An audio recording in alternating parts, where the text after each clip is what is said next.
Born in 1945, Herbert L. Schirmer was a teetotaler and Navy veteran who served in Vietnam before he became a police officer. He was reportedly well known and liked by the people of Ashland, Nebraska. I tried to be the best cop Ashland ever had. I was respected by a lot of people. They'd stop me on the street to say hello and talk. However, in less than a month after his encounter, the people changed their minds about Herb. First appeared to me to be a truck, I thought. As I got closer and put the high beams of the lights in the patrol car on this object started raising. These lights started raising up in the air. It began with mockery, but ramped up to the point that they hanged, shot, and buried an effigy of Herb, and even blew up his car. This episode of High Strangeness began on December 3rd, 1967, when Sergeant Schirmer, who was then 22, was on a usual late-night patrol. After midnight, Herb's attention was drawn to a bull that had broken out of an auction barn. It seemed to be spooked by something, but Herb didn't see anything out of the ordinary. After some time, the officer got the bull back into a pen and went on his way. Afterwards, he checked on 2 gas stations which were nearby, before radioing in to the sheriff's office and let them know that all was secure for now. By this time, it was 2:20 a.m., and Schirmer pulled onto State Highway 6, heading west. Around 10 minutes later, as he was driving at the intersection of Highway 63 and Highway 6, Officer Schirmer saw red lights flashing ahead of him. He thought it might be a truck on the side of the road. It wasn't until he got closer that he realized how wrong he truly was. The red lights were shining out of the windows or portholes of a sleek, metallic, football-shaped object hovering a few feet above the ground.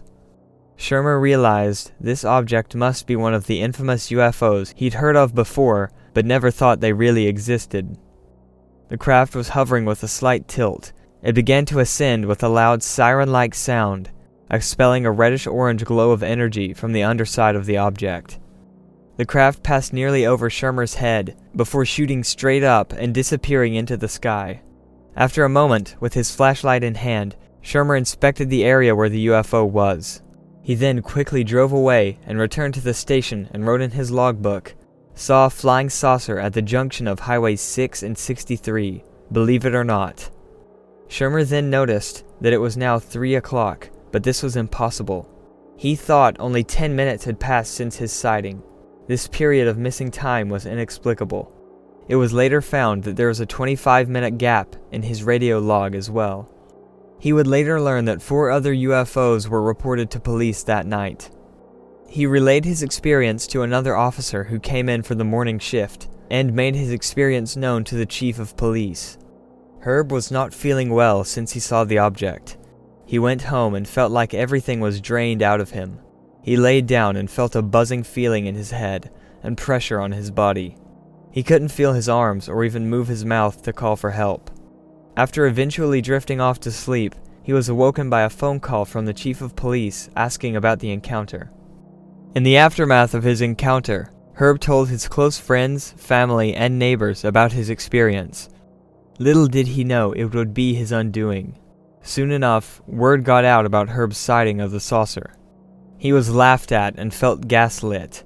The prank phone calls and mockery built up until eventually some of the other people in the town hanged an effigy of Schirmer. They slashed his tires and smashed his windshield. Later, his car was reportedly blown up entirely. Along the way, his wife would reportedly leave him because of the incident as well. I would give somebody a traffic ticket and they would look at me and laugh and tear up the ticket. What could I do? They treated me worse than a criminal. I lost all my rights. One of Herb's few remaining friends at the time was Ashland Mayor Goff, who promoted Herb to the chief of police, making him one of the youngest chiefs of police in the Midwestern USA. Unfortunately for Herb, after 4.5 months, Mayor Goff lost his re-election, and the new mayor quickly fired Herb. I walked into the city council office and spun down my badge on the tabletop. "Gentlemen, you are gonna pay for this." After losing his job, Herb moved to Omaha for work as a Pinkerton guard. On his first night there, he was recognized and laughed out of a bar. After 6 months, Herb was fired from his new job because of the experience. Since then, he moved from Texas, New Mexico, Arizona, California, Washington, and Oregon. After working as a security guard in Oregon for a while, the company went bankrupt, and Herb subsisted solely on his second wife's salary as a secretary. Herb says he eventually resorted to odd jobs at ranches and orchards, before being essentially forced out of each state. There's always someone who recognizes you. Then you're either ridiculed or the company decides it just can't keep someone who's seen a flying saucer. 6 months after his experience, Herb underwent hypnotic regression for the first time in Boulder, Colorado, as a part of the Condon UFO study. The Condon study is significant largely because it was used by the Air Force to justify ending Project Blue Book, the Pentagon's original front-facing UFO debunking office. Edward Condon, who led the study, famously admitted that he'd made his mind up about UFOs being bunk long before the study ended. Schirmer's case was the only close encounter of the fourth kind acknowledged by the Condon study. Other such cases were excluded from the study even if they appear in the Condon group's documents. One of the most prominent cases was ignored entirely, the Betty and Barney Hill abduction, which had come to light recently at this time. Schirmer was hypnotized by Dr. Leo Sprinkle, and later by researcher Warren Smith in the company of author Brad Steiger. Further details were retrieved in the later regression. Once regressed to the night of his encounter, Herb found himself at the moment the saucer was looming over him. He recalled trying to call the sheriff and found that his radio now appeared to be dead. The craft began to rise, with a red-orange glow beneath it. A bright white flash blinded Schirmer for a moment. He felt stunned and shocked. His body began to tingle. Quote, "The craft was moving over the highway about 40 feet in the air. It seemed that some great force was pulling the patrol car up the embankment towards where the craft was beginning to land. The car moved up to the top of the hill as the craft landed on tripod-like legs. When the car stopped," quote, "a form came out from underneath the craft and started moving toward the car, and as the one being came to the front of the car, another one was coming out, and the one that was standing in front of the patrol car had a sort of box-like thing in his hand, and kind of flashed green all around the whole car. And then one approached the car and reached in and touched me on my neck, at which I felt a sharp amount of pain, and then sort of stood back and sort of moved his hand. And I just came up right out of the car, standing right in front of him, and he asked me, 'Are you the watchman of this town?' And I said, 'Yes, I am.' The humanoid beings were described as having a very high forehead and a very long nose. The eyes were sunken in and had the pupils of a cat's eye. They wore tightly fitted uniforms with a symbol on the left side of their chests, a red emblem of a serpent with wings. Only the being's face was exposed, with its complexion a sort of grayish pink. The being's mouth was small and slit-like. The being wore a kind of device with an antenna over one of its ears. The being told Herb to come with him, and he was levitated toward the craft, as if he were walking on air. They reached a hatch on the side of the craft and floated inside to the first level. They entered a circular room, the walls lined with cylinders 4.5 feet tall and 2 feet wide. 2 cables ran through them, and they reminded Herb of tall batteries. In the center of the room was a cocoon spinning and emitting all the colors of the rainbow. The cables ran from the cylinders into 2 blocks on either side of the cocoon. The beings walked Herb around the room in a circle. He asked, "What is this?" The being explained that this is how the craft operates, on a principle of electrical reversible magnetism. The being then told Herb to come with him and took him back to where they entered the craft. A glass sheet came down which the human and non-human stepped on, and the glass sheet elevated them into the second level of the craft. Quote, "It was like red light inside, and this big cone was spinning, and there were all kinds of panels and computers. A conical object was in the center of the room, pulsating with a red glow. Herb was shown a screen on the wall of the craft. One of the beings interacted with a control panel, and an image of a star system appeared. This is where we're from, Watchman." Herb stared at the map of a sun and 6 planets. The being said that they were from a nearby galaxy, but never said anything more. He also told Herb that these beings had been observing humans for a long time. He said that his race came to Earth to harvest electricity. The alien turned to another of his kind. The other being began pressing some buttons. Watch, Watchman. An antenna on the outside of the craft aimed at a power unit and emitted a bolt of energy. The energy bolt was a color totally unknown to Herb. He says he can't even describe it. After 3 minutes, the strange bolt dissipated. The being turned back to Herb, and he felt, quote, an awful lot of roll of input of words, which he couldn't understand. The being reached up and touched Herb's shoulder, and Herb did the same to the non-human. He later recalled being shocked that the being felt so real. They then went to the third level of the craft, the observation deck.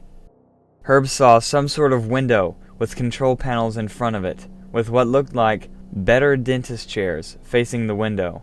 Quote, they have been observing us for a long period of time, and they think that if they slowly put out reports and have their contacts state the truth, it will help them. He is explaining to a certain extent that they want to puzzle people. They know that they are being seen too frequently, and they are trying to confuse the public's mind. He is telling me that they want everyone to believe some in them, so we will be open to their invasion. Schirmer later explained that by invasion, he meant it would be the showing of themselves completely, not a hostile takeover. They looked outside and saw a being walking around his patrol car. Schirmer's guide said something he was unable to comprehend before pointing at the stars. The being then said, Watchman, one day you yourself will see the universe as I have. The being then led the officer back to his patrol car, as the entity which was outside boarded the craft. Schirmer looked at his guide and felt as if something was being downloaded to his consciousness, an input he couldn't comprehend. His guide lifted his hand to make a sort of gesture to Schirmer, before returning to the craft and floating inside. The object began flashing, before a red-orange glow came from underneath the object as it rose 100 feet in the air, before ascending rapidly until it was out of sight. After the object's departure, feeling returned to Schirmer. While he was aboard the object, he had, quote, hardly no feeling at all. Now his body was tingling, he was hot, perspiring, and he felt nauseated. He got back into his car and headed for the police station at a high rate of speed. He tried to radio the sheriff's office, but the radio was dead. After a battery of psychological tests and evaluations, the investigators were forced to admit, quote, with aggression, his reality testing is marginal to good, and in view of other things, often surprisingly good. Condon investigator Roy Craig stated, the patrolman seemed quite sincere in presenting his report. Psychologist Leo Sprinkle stated, Sergeant Schirmer gave the appearance of being pleasant and cooperative. Despite this, Schirmer's encounter was dismissed by the Condon study. Further details emerged during Schirmer's second hypnosis session, including drawings of the entities and crafts which were created under hypnosis. According to author Brad Steiger, something strange happened to Herb during the hypnosis. We asked him to make certain sketches and so forth, and then all of a sudden, the controls seemed to slip away instantly. I guess I shouldn't say slip away. It was an abrupt kind of thing, and he began to speak as though he were one of the occupants, and said he would be, from time to time, returning in one way or another to keep tabs on Herb. Either it's a case of extreme identification or some sign of hypnotic contact that we seem to uncover as we probe deeper and deeper into the unconscious. Dr. Sprinkle stated, in a few cases, the UFO witness claimed to experience mental communication with UFO occupants at the moment of the interview. I have no way of knowing whether the claim is true or whether the observer had been programmed to experience such a feeling when hypnotic time regression procedures were followed. However, to the person, the experience was real. Schirmer himself would later say, I should have probably asked some questions, but when that kind of thing happens, you just listen. I'm not even certain they are from the places they said. This might be something to throw us off guard. Schirmer's description of the interior of the UFO differs greatly from the common description given by experiencers, abductees, and alleged witnesses to crashed or landed UFOs retrieved by the powers that be. This case is incredibly bizarre. Brad Steiger himself admitted that this was not the most convincing abduction case. Perhaps it was a bit too strange, even for him. That said, there are numerous similarities with other cases. The beings paralyzing the witness, the presence of the box-like object carried by the beings, the bizarre statements made by the entities. This absurdity has been well documented by Jacques Vallée. The destruction of Herb's personal life mirrors many other close encounter witnesses whose reputations were tarnished by the experience. I previously discussed Sheriff Dale Spoor, whose life was upended after engaging in a high-speed chase after a UAP with multiple other independent officers, even across state lines. Though he was far from the only witness, he was focused on by the media, and his life was ruined, much like Schirmer's. The beings described by Schirmer are not typical, not your typical gray alien, but there is some precedent for similar humanoids in the close encounter literature. The UFO abductions of Filiberto Cardenas stand out from the majority of abduction cases. Lieutenant Colonel Wendell Stevens, who investigated this case, stated that this case is an important contribution to the body of UFO literature, because this may be the first case on record where the original abductee was able to successfully introduce another person into the contact events and to actually take them aboard an alien spacecraft with him. This case also received the attention of Dr. J. Allen Hynek. The main witness, Filiberto, was a Cuban exile living in Hialeah, Florida, with his wife Iris and their kids. He was the owner of a successful gift shop. However, after his encounter, he would sell his business to pursue the UFO topic, forever changed by his abduction experience. On the evening of January 3, 1979, Filiberto was in his gift shop when he received a phone call from his friend Fernando Marti. Fernando asked if he would come with him to a farm, as he was looking to buy a pig and would like Filiberto's help with transporting it. Soon, his friend Fernando, his wife, and their daughter arrived at Filiberto's gift shop. Together, they rode in Filiberto's vehicle, but Fernando took the wheel because Filiberto was exhausted. They visited merchants at 2 farms, but they were unable to locate a pig. Defeated, they were on their way back home, returning to Highway Route 27, when all of the vehicle's lights went out and the engine stalled. The vehicle came to a halt. Fernando tried to restart the car, but the engine appeared to be dead, so the men got out to check the engine. Fernando, who was a mechanic, had no idea why the car was unable to run. He could see nothing wrong with it. While looking under the hood of the car, they heard a strange buzzing noise, as if they were surrounded by many thousands of bees, Filiberto would later say. A beam of light shone down from a strange craft hovering in the sky, illuminating Filiberto and the exposed engine of his vehicle. The buzzing sound and the strange lights magnified simultaneously. The car itself began shaking, with Mrs. Marti and her daughter still inside. Mrs. Marti grabbed her daughter and threw herself over her, shielding her body as they both screamed. Fernando would later state, "At that moment, the engine began to reflect different colors, red, violet, blue, orange, and then a bluish white. I tried to move, but I was paralyzed in position, unable to do anything, even unable to move my arms. I could hear the screams of the women in the car. I looked down and saw that I was suspended in the air and rising. When I was 8 to 10 feet above the car, everything went dark, and I don't remember what happened." Fernando, seeing the bizarre football-shaped object, felt himself become weightless and threw himself over the exposed hood of the car. He held on and watched as Filiberto levitated toward the object.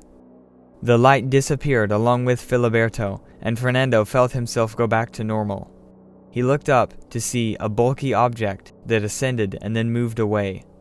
Fernando would later state, "I would find it hard to believe if I read about it in a newspaper, but I was there with my wife and daughter. We were all terrified by the light and the noise." When it ended, Filiberto had vanished. Fernando quickly got back inside the car, but it took several tries to get the engine to run, and even then it was very weak, as if it were out of gasoline. Fernando quickly drove to the highway, looking for somewhere he could call the police, and along the way, the engine began running smoothly again. He was scared that the police wouldn't believe him, or worse, that he would be accused of kidnapping Filiberto, but still headed to the nearest gas station to call. After reporting the incident to the police, he then called Filiberto's wife, Iris, who cried on the phone as he struggled to explain what happened to her husband, given that he couldn't comprehend it himself. He said, "A light took Filiberto away." Alien abduction was the farthest thing from Iris's mind when Fernando told her that a light took Filiberto away. She thought that he was trying to tell her that they ran a red light and had a car accident, injuring her husband.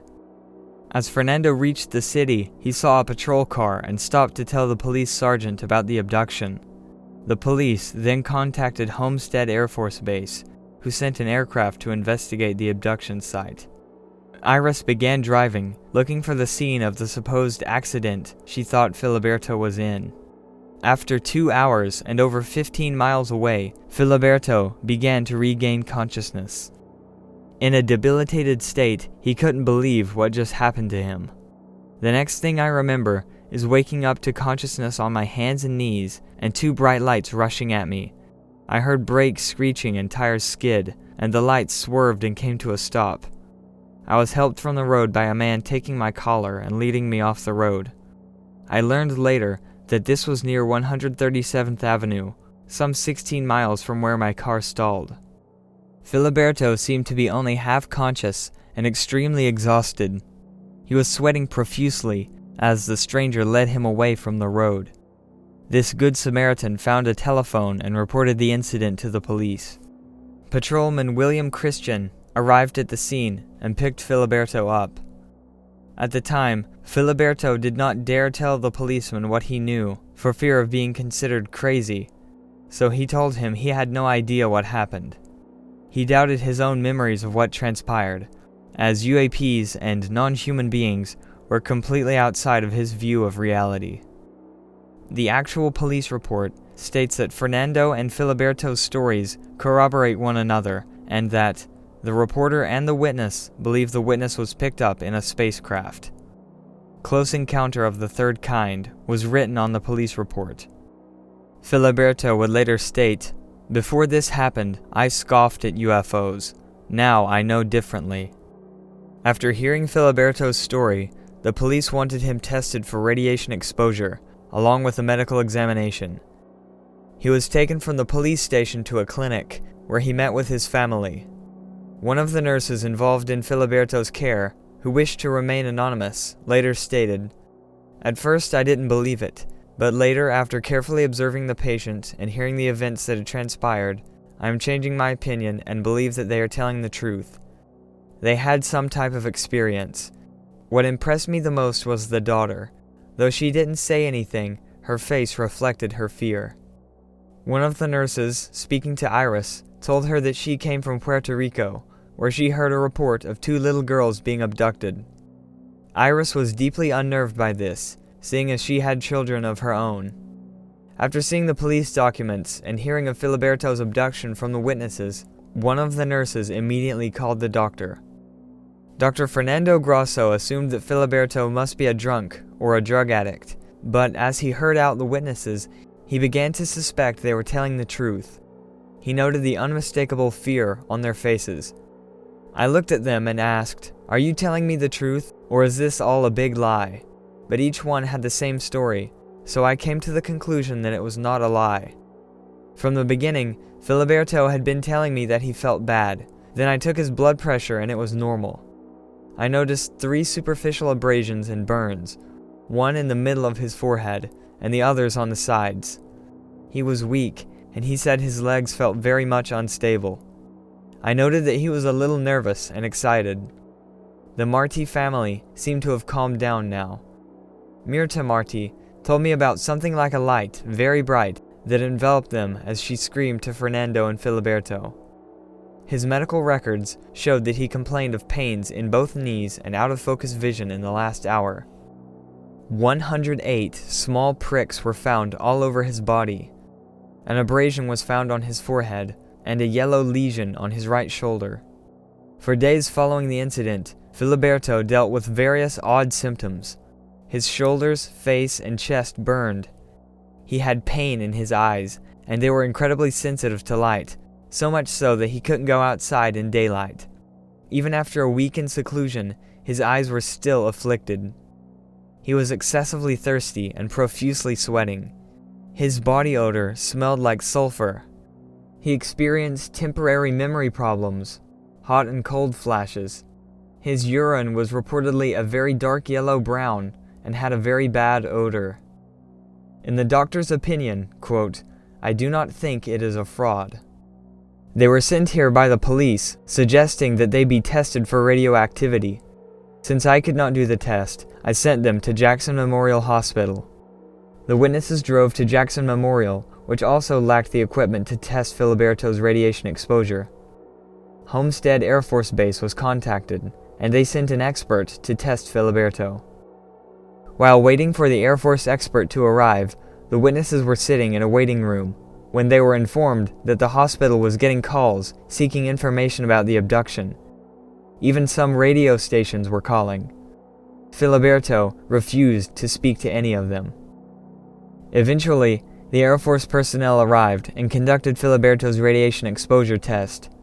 He told them that he did not detect any radioactivity on Filiberto's body, but that doesn't rule out the possibility that Filiberto was exposed, because oftentimes the reaction appears days later.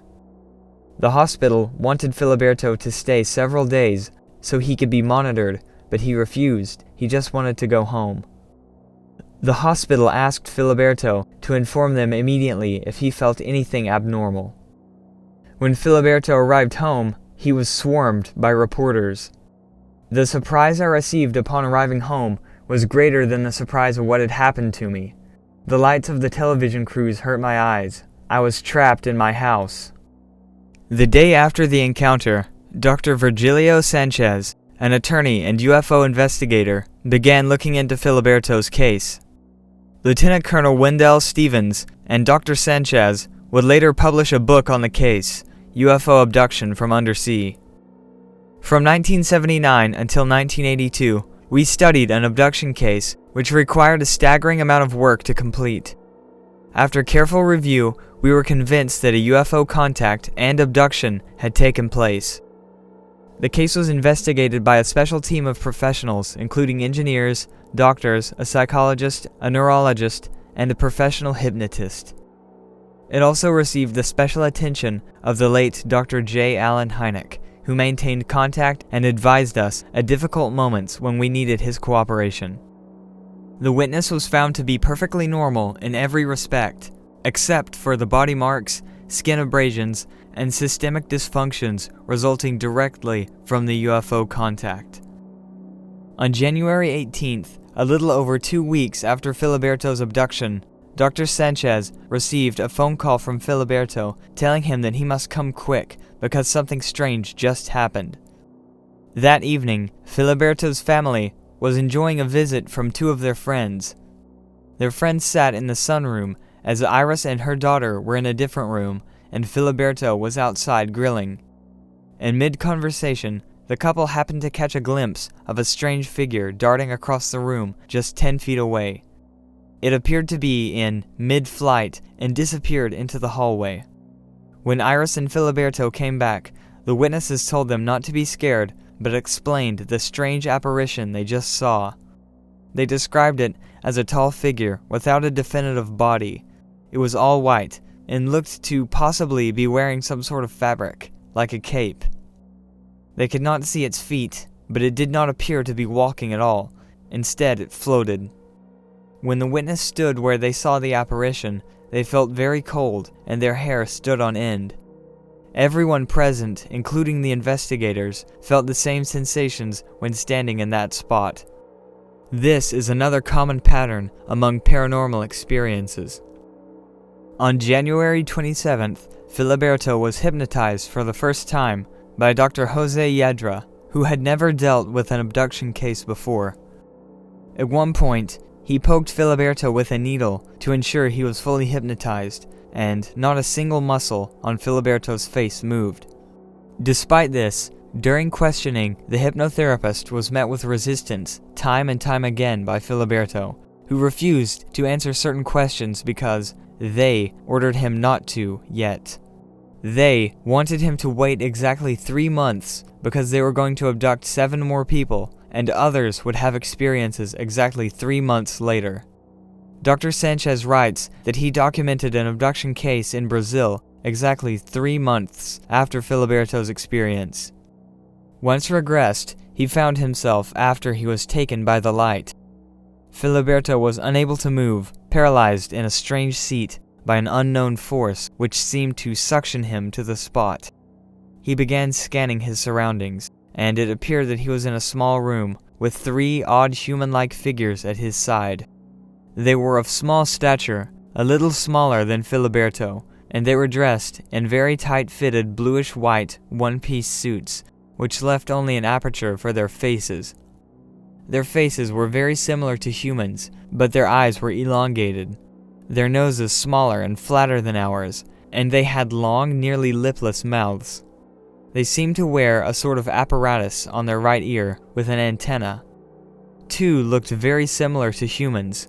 Filiberto noted that they seemed alive. The 3rd being, though humanoid in form, looked to Filiberto more like a robot. One of the beings approached, holding a strange helmet in his hands, which was placed on Filiberto's head. It felt as if the helmet were full of small needles that reached down to his shoulders. These beings began speaking to Filiberto in a language which sounded like German. They realized that Filiberto didn't understand them, and the speaker rotated a button on the side of his chest and began speaking English, and then Spanish, which Filiberto could understand. The other beings seemed to be testing his body, possibly causing the 108 tiny pricks later found during the medical examination. The helmet was removed, and Filiberto was locked inside another chamber with no windows. After some time, he felt a familiar weightless feeling, as if he was flying in the air. Soon, the door was opened, and the 3 beings led Filiberto into a larger room. The walls were very bright, and reminded Filiberto of some kind of lucite material or transparent resin acrylic. He had the sense that this was some sort of control room. This is where Filiberto allegedly met a taller being sitting on a throne-like chair. He appeared to be the leader of these beings. The leader wore a cape and an odd necklace with a triangular stone which rotated in multiple directions. The bright light from the wall obscured Filiberto's vision enough that he couldn't discern the entity's face. He began speaking to Filiberto in Spanish.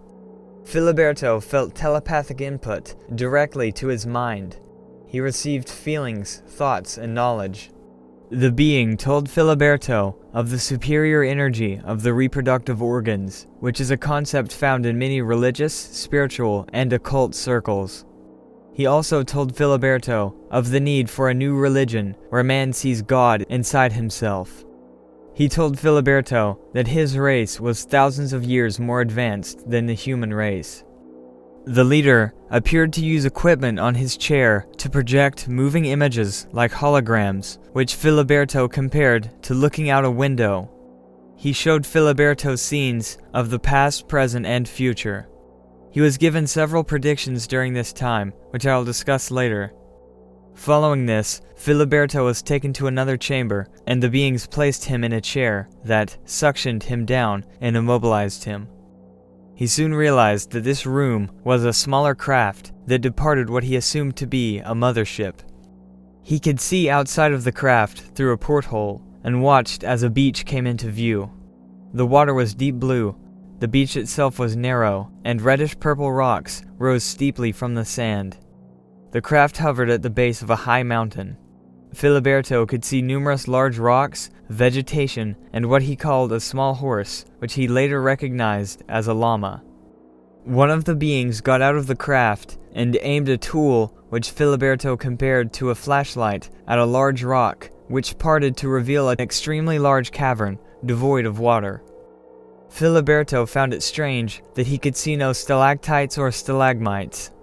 He scanned the cavern and noticed 2 serpent symbols made of stone. In Filiberto's words, one was as large as an electric light pole. The other symbol was similar, but smaller. The beings took Filiberto into the cavern and made him sit next to a rock before forcing him to drink a liquid that tasted like honey, telling him it was for his own nourishment. Shortly after drinking the liquid, Filiberto struggled to breathe and felt pressure on his chest. Filiberto then watched as the beings opened an enormous door and a group of people came out. He was feeling overwhelmed by strange sensations and odors when someone spoke to him, "Welcome." What appeared to be a fellow human spoke to Filiberto in Spanish. During hypnosis, Filiberto referred to him as the Chilean, although he did not know this for sure. He told Filiberto that he was from Earth and had been for some time working with the entities. He said that Filiberto should be happy because he was going to receive some instructions from a human being like us. This human then projected images into Filiberto's mind, showing him all the ways he could frighten him. Soon, Filiberto was taken through another door and came out onto the street of what looked like an underground city. They crossed the street and entered a small building, where Filiberto was fully paralyzed and placed on a table. He saw his clothes floating against the wall and realized that he was naked. He was aware of entities moving around him, acting with purpose. The beings shined a light into his eyes and examined him with various instruments. They put an instrument into his ear. They later told him that they implanted a device which they could use to communicate with him in the future. Mechanical arms fitted with strange instruments emerged from the walls, continuing to perform tests on him and extract biological samples. Once the examination was complete, Filiberto was able to move and got dressed. He was taken down a corridor into a room which was either the same or very similar to the control room of the mothership. He showed Filiberto a reflection in the floor of 3 triangles or pyramids united by a halo of fine light. He explained, "Those are the controls that we have here in the Earth. One in the Pacific Ocean, where we are now, another in the Atlantic Ocean, and the other deep in the Earth." Filiberto was then taken to another room and put to sleep by the entity, placing its hand on his shoulder. After he was awakened, he was taken into yet another room where he was shown a book filled with photographs of different locations. Unfortunately, no details were given as to what the images were. The entity then forced Filiberto to swallow something like pills. Filiberto was made to believe that this experience lasted 18 months. He felt like he was losing his mind. They passed to another room where there were 2 individuals who looked like Earth people. Finally, he was taken into a large, open room with a huge craft in a vertical position like our big rockets. He was taken inside the craft where he encountered 3 more entities that immobilized him and forced him to sit down. The craft departed, and soon Filiberto was let out of the object. The entities again forced his mouth open and made him drink something which made him feel ill. The UFO took off vertically and disappeared. Filiberto was disoriented and would soon find himself crawling along the highway. He was left with the feeling that something was implanted into his body, a device which would allow communication with the beings. Following the hypnosis session, Dr. Sanchez, his wife, Maria Elena, and another investigator, Mario Rodriguez, were sitting in the living room of Filiberto's home when Maria and Mario suddenly covered their ears and screamed in pain. They were rocking back and forth, their heads nearly slamming into their knees. No one else knew what was afflicting the 2 of them. Maria and Mario both described hearing a whistling sound that caused intense pain in their ears. This reminded them that during the previous hypnosis session, Filiberto said that 2 people, a man and a woman, would soon receive proof of his experience. From that point on, Maria and Mario began experiencing psychic phenomena, such as telepathy. This was especially evident in Maria, who would later state, "This is not only an experience of other people, because we have lived it for ourselves." The same night, as Dr. Sanchez and his wife were driving home, on a whim, Maria suggested that they visit the site of Filiberto's abduction. Dr. Sanchez thought this was strange, but agreed and drove to the abduction site. There they sat and watched the sky for nearly an hour before heading home. They were barely home for a few minutes when they received a call from Filiberto, asking them, "Where were you? What did you do in the place where they found me?" There was no explanation as to how Filiberto could have possibly known this. According to Dr. Sanchez, what he called a triangle of contact formed between Filiberto, Mario, and Maria as more of these telepathic experiences continued. Dr. Sanchez witnessed these experiences and stated that it was easy verification of these events in his eyes. On several occasions, Maria was allegedly given messages after hearing the same whistling sound. The messages would tell her to go to certain locations, and almost always they arrived to find that Filiberto was already there, waiting for them. Another day, Mario and Filiberto called Dr. Sanchez to report that they both heard the sound again at the same time. Though Dr. Sanchez considered the triangle of contact to be easy verification of Filiberto's experience, he also stated, "Nothing in particular happened that would make one think that this was motivated by the extraterrestrial. Had Filiberto's experience unlocked some sort of telepathic capability?" The strange happenings didn't end there. On February 19th, Maria found a missed call from Filiberto. Dr. Sanchez wasn't home, so Maria called him back, and Filiberto told her that they gave him permission to bring Maria and the others to the abduction site. He also conveyed another message from the beings, that Maria was selected for something, and that one of her daughters would also be selected. Generational contact is well known among abduction researchers. Filiberto told her that she should meet the extraterrestrials. As soon as the conversation ended, Maria's phone rang again. This time it was Mario. Maria told him about the conversation she just had with Filiberto, and they decided to meet and discuss everything. Mario, Dr. Sanchez, and Maria sat discussing the events of the abduction and what Filiberto told Maria when the phone rang yet again. It was Filiberto, and he told them it was time to go to the abduction site. Maria became nervous, frightened by the possibility of making contact with these non-human beings. Quote, "Mario and Virgilio began to give me instructions about what could happen or could not happen in case there was a contact and they took me. They didn't want to frighten me and tried to analyze everything from a logical point of view, though none of us allowed any assurance of contact. They met at Filiberto's house and were joined by parapsychologist Patricia Haynes. Together, they piled in Filiberto's car and drove to the abduction site. At one point, Filiberto pointed out a cross painted on the ground by surveyors tracing a curve at the end of the road. Maria stood on that spot and closed her eyes. She focused on asking the beings to make their presence known. The witnesses felt the wind pick up drastically, and Filiberto saw Maria levitate 10 inches off the ground. Patricia was frightened by this and jumped away from Maria. Soon, Maria's feet returned to the ground, and she began to feel nauseous. Filiberto decided they should leave, as it seemed that the beings were not going to appear.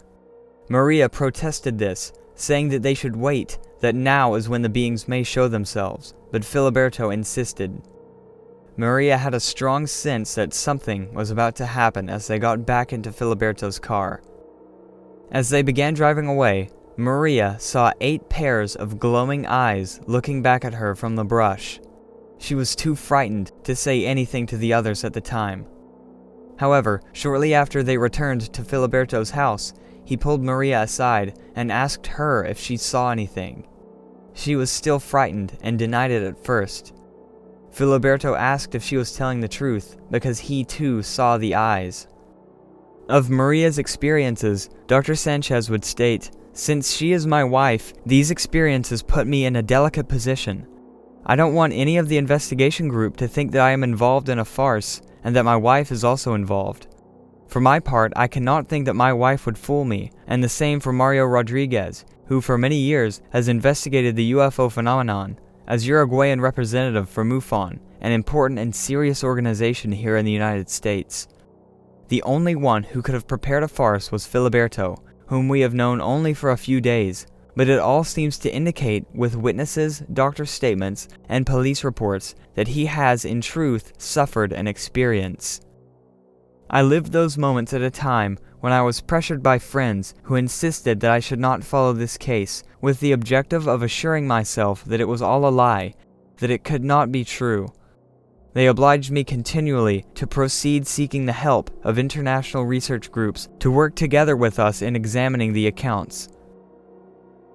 If the circumstances began to involve me also, as I hoped, there would still be other investigators to take over the investigation immediately, and I would pass over to be a new witness in this case.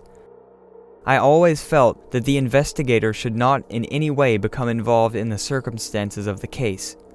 He should remain outside the case in order to be able to make rational deductions based on the evidence without being unduly influenced. The fact that my wife, Maria Elena, was now involved in this case could endanger my position as an impartial investigator.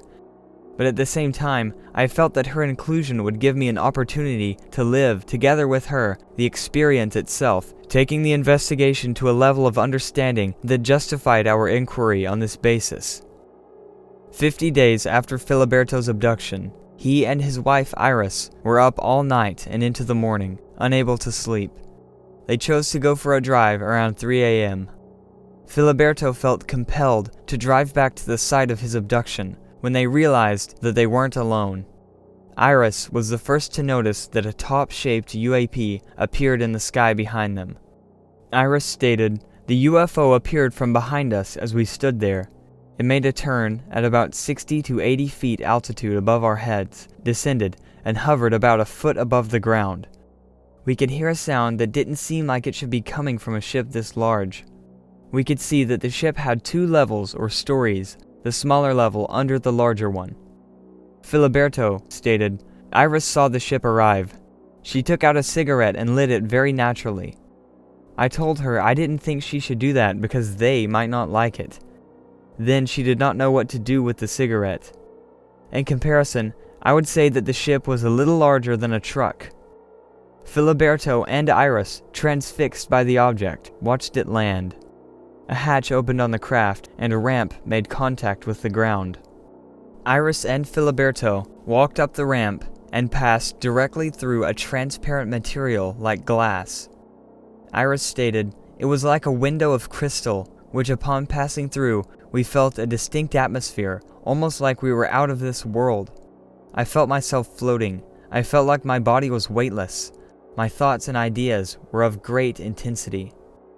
As they entered the craft, Iris noticed a strange sound that she compared to parrots, a great number of parrots. I could hear them perfectly, but I could not see them. They must have had several cages for them in this ship.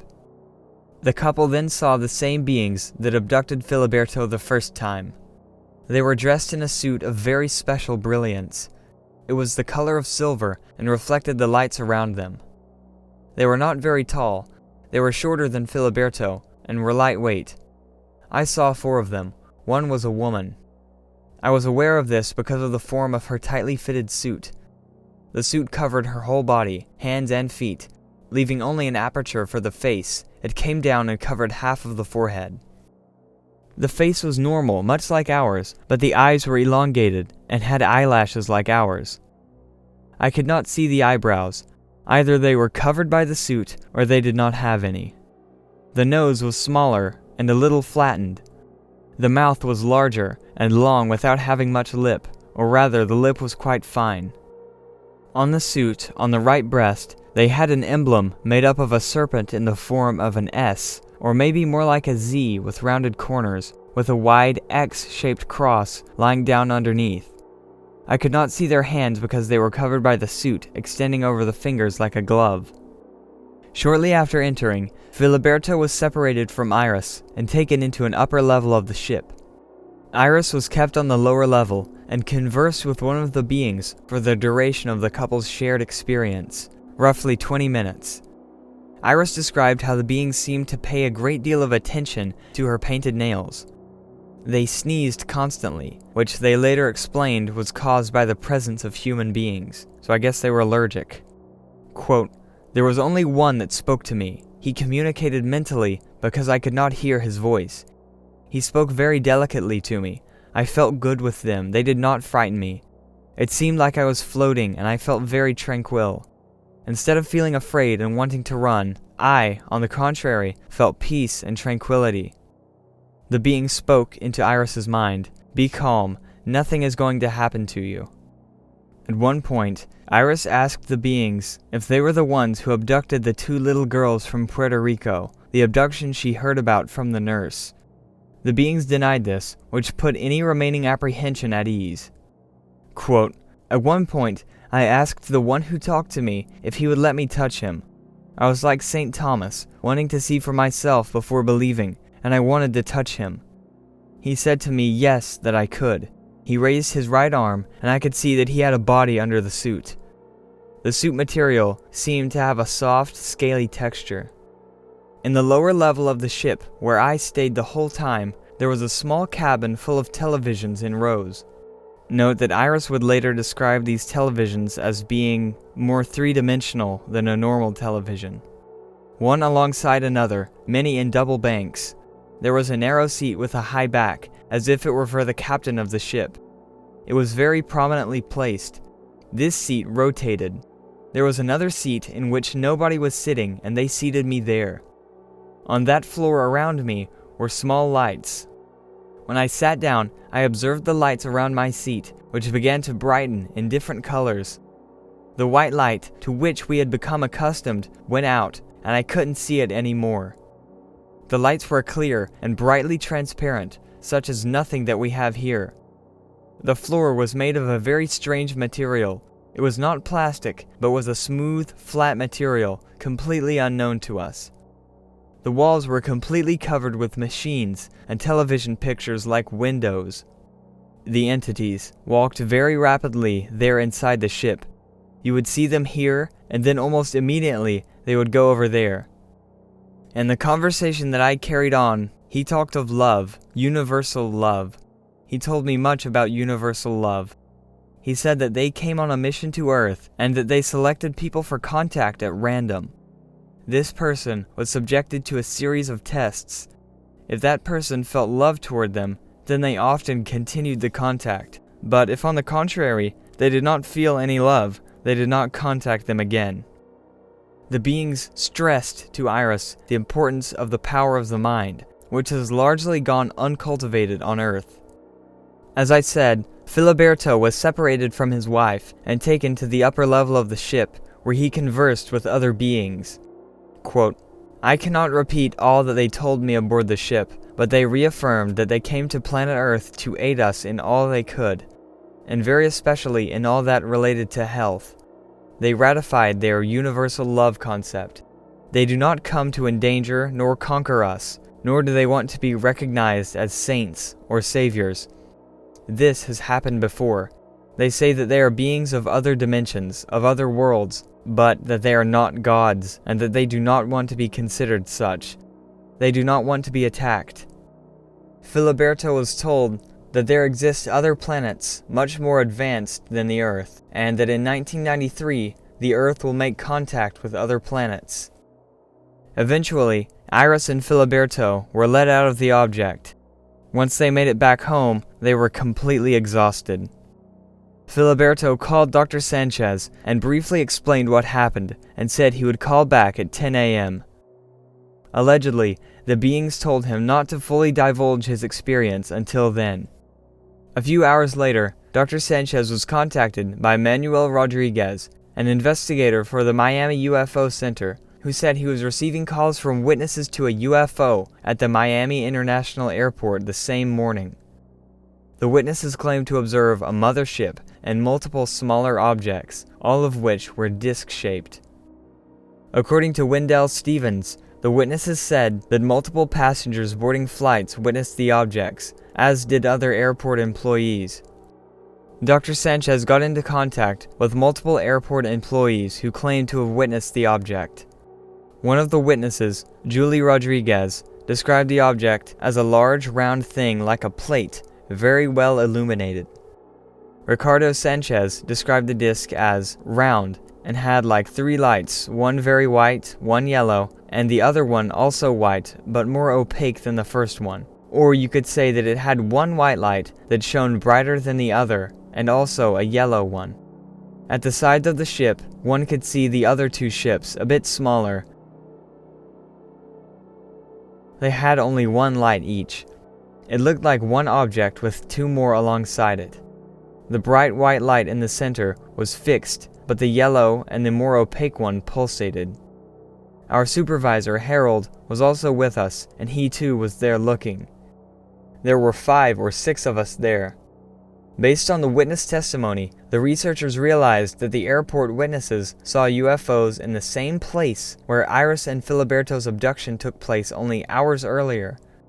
The researchers felt that these 2 sightings by independent parties verified one another, at least to an extent. Though I will say, in my own efforts, I've been unable to find any outside sources discussing this mass sighting at the Miami airport. On December 6, 1985, Filiberto claimed that he was abducted for the 3rd time and carried to the same base under the ocean, though unfortunately, very few details were given this time. On March 30, 1986, he underwent hypnotic regression once again, this time with a different team. Dr. Sanchez stated, "It was like renting the same video movie 6 years later and playing it back and forward, trying to find a gap." At one point during this session, they had Filiberto relive the moment in which the entities put the helmet full of needles on him. At that moment, Filiberto opened his eyes and began screaming. He jumped up and knocked the hypnotist off her seat. Dr. Sanchez grabbed Filiberto and asked him to calm down and to wake up. Experiencers of close encounters of the 3rd and 4th kind are sometimes known to be given predictions or that they are shown visions of future events. Sometimes these predictions fall flat, such as the assertion that the Earth would make open contact with other planets in 1993, and that the major population centers of California would collapse into the ocean.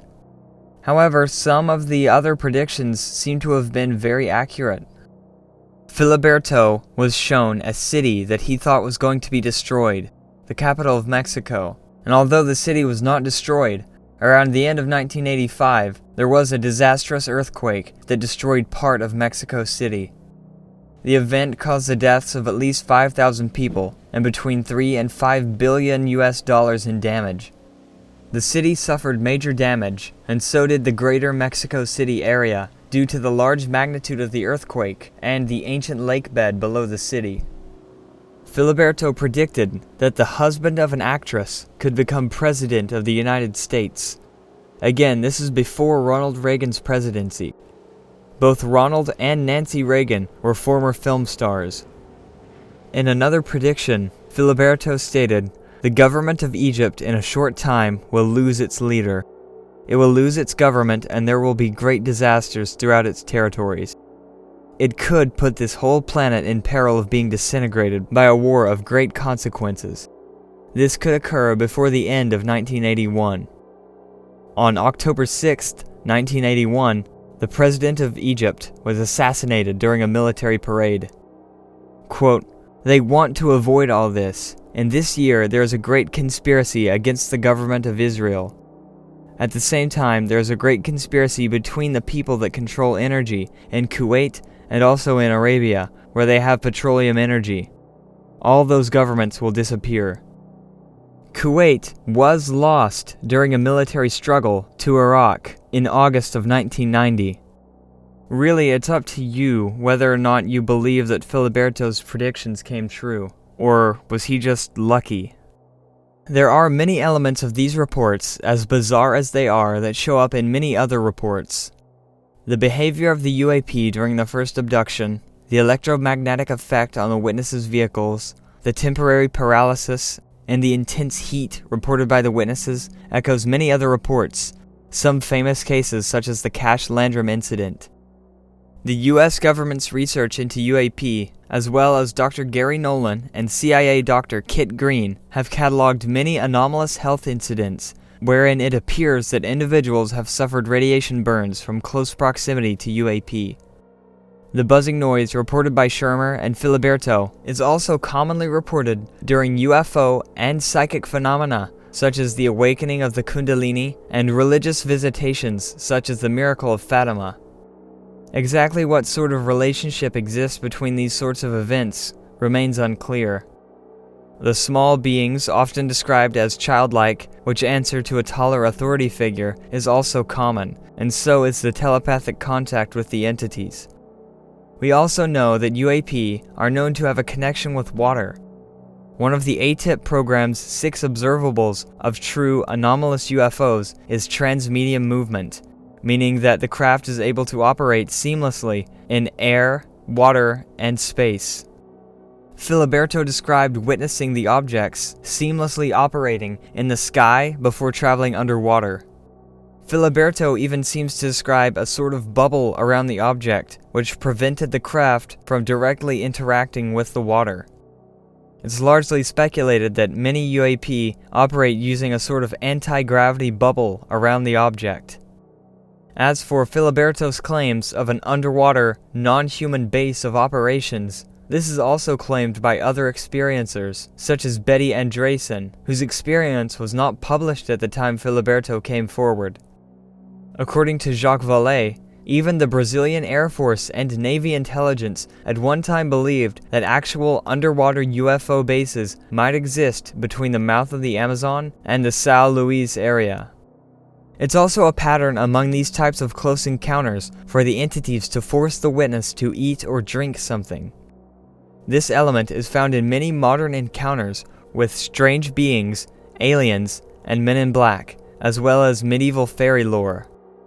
There's an entire book covering this phenomena called A Trojan Feast, The Food and Drink Offerings of Aliens, Fairies, and Sasquatch by Joshua Cutchin. Could it be possible that these beings, whatever they were, drugged Filiberto, inducing an altered state of consciousness? Another one of ATIP's observables, biological effects caused by the encounter, which were experienced by Filiberto and documented by medical staff, are also very common in the close encounter literature. The declassified Defense Intelligence Agency document, Anomalous Acute and Subacute Field Effects on Human Biological Tissue, goes into gruesome details of some of these injuries caused by advanced aerospace vehicles.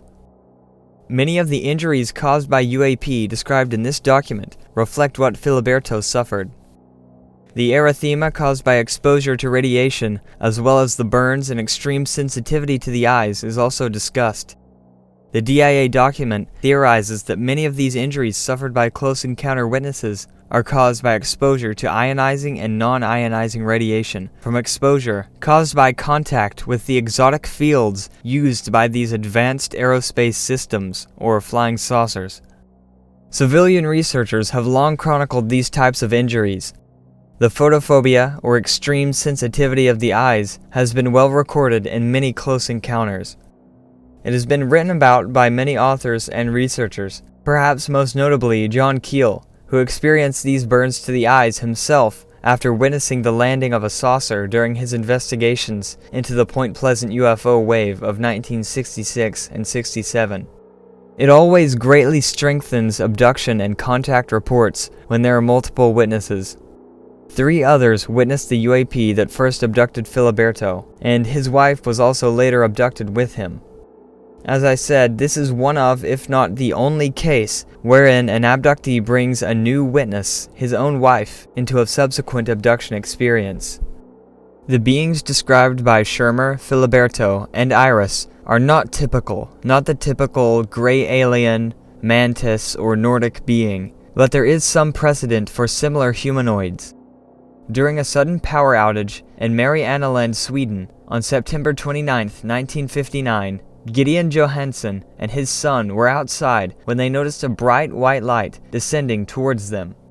As it got closer, they realized it was a domed, oval-shaped object, which broke through the top of a maple tree during its descent and stopped only 10 feet from Gideon and his son. They could see a window on the front of the object, surrounded by rivets. Inside, they could see 2 small, seated humanoids, much like the captors of Schirmer and Filiberto. They had large eyes, pointed chins, and each one had an earphone in one ear. After 2 minutes, the object took off in a flash with a gust of air. Gideon suffered effects to his health similar to what Filiberto experienced. The maple tree which the object made contact with soon after died, and a strange glassy deposit was reportedly found in the area. On February 3, 1994, in Ancona, Italy, at 9 a.m., a Mr. Giolo and 5 other witnesses saw a strange humanoid walking along a rocky shore. It appeared to be just under 5 feet tall and wore a tight-fitting, black suit which covered its entire body, including its unusually long feet. The face was described as elongated, with 2 huge round eyes that had round, black pupils. The being appeared to be wearing earphones and a helmet with an antenna protruding from one side. They watched as the being staggered across the shore for 10 minutes before it slowly rose up and levitated into the air before vanishing. In my opinion, the abduction phenomena is fascinating, no matter what the root cause actually is, or whether the events described happened as the witness remembers. The winged serpent symbol, present in both of these cases, is very intriguing to me. The beings wore this symbol on their uniforms, and Filiberto described similar symbols inside the underwater base. At MIT's June 1992 Abduction Study Conference, one woman, going by the pseudonym Amy, described 2 strange, oddly realistic, and tangible dreams, which she later connected to her UFO abduction experiences.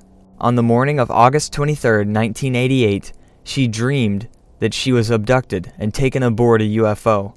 Through a porthole on the object, she could see that the object was navigating to a small, otherworldly island with a ruddy orange-brown forest. She witnessed a creature so bizarre I can't describe it. It looked like a mammal, but it also seemed to have wings.